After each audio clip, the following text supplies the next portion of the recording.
sa Tuesday, sa DPWH, makatuloy sa Wednesday, next week, ang USEC for planning. Ang unang naso, nangyari kita din, tapusun sa buwas at sa Wednesday, pamatian ka kanila because sector reason, vouch to support us, to help us.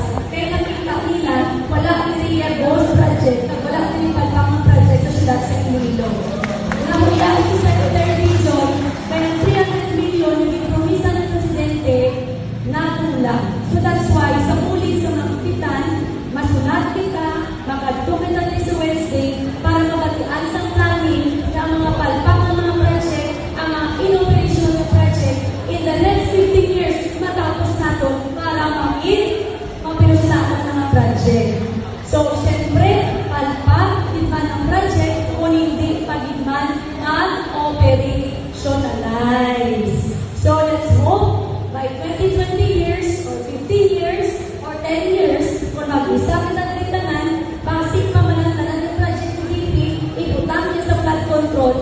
So, okay lang na. Wala ka na yung mga huli. Wala ka yung commission, wala ka multi-person building, tanan, ibutang na tanan sa 2027 and 2028 ang tanan ng congressional na pondo ni DP kag ang aton ng mga augmentation na makuha natin sa HCAP kag sa HICAP dito sa Senado. Remember, wala sa malaki sa augmentation because we need also Senate to support us. Meaning, ang ipag-slash nila ng budget sa ibang area na hindi kinanglan, pwede nila ibutang diri sa aton.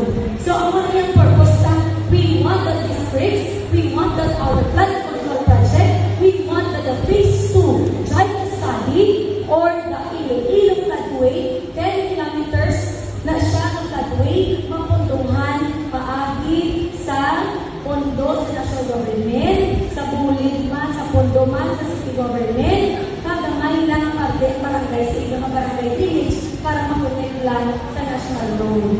So, okay? So, no,